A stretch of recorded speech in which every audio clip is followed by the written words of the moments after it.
10 miles down the track, the very expensive E-Type blew up.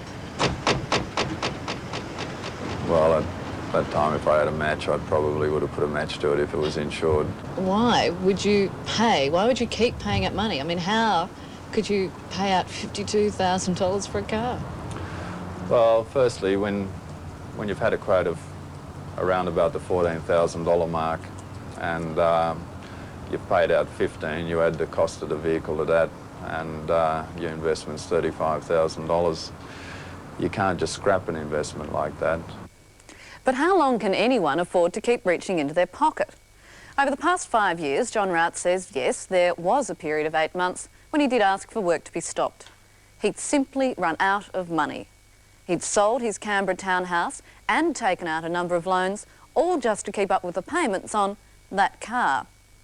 Now, the boss of Classic Autocraft, Steve Soulis, agrees that this job has taken far too long. But he denies ever having mentioned a figure of $14,000 to John Rout or any other figure. In fact, Steve Soulis says in his type of work, he flatly refuses to give quotes to anyone. But John Rout isn't the first to complain. In 1985, Soulis was successfully taken to court over a bill for work on a Mercedes-Benz. Awarding damages of $22,000 against Classic Autocraft Australia Proprietary Limited, Mr Justice Wilcox said, I am left with an impression that Mr Soulis's recent estimates owe more to fantasy than calculation. I mean, OK, it's a right, I suppose, for an owner to have some number in mind, but in this sort of work, it's like, if you like, restoring a very valuable painting or anything that there's a lot of time involved in it. You ask the master, how long is it going to take to do the job? And he's, well, do you want the job done or not? If you didn't tell him $14,000, where did he get the figure from? I don't know. What, is that a figure he's plucked out of thin air? So strangely enough, it's the same figure that we spoke of in that previous court case. So what are you saying? I don't know.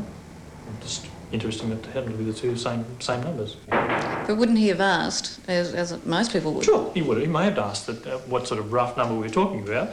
We may have talked about a no rough number, but I don't think it would have been 14,000 even in those days. It's hard to say. You know, 300 odd hours for paint work is ridiculous. The majority of the body panels, most of the body panels actually, were charged to me at retail price. So I can't see the justification of, you know, 500 or 600 hours of panel making when one shop that does very similar type of work to Classic Autocraft, and they laughed at me a little bit. They felt that they could have done the job for less than half of what I've been charged at the moment.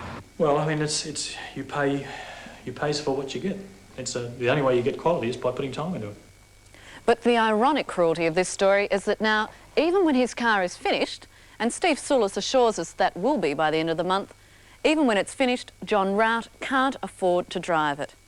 After outlaying at least $75,000, it's just too expensive an investment to risk putting back on the road.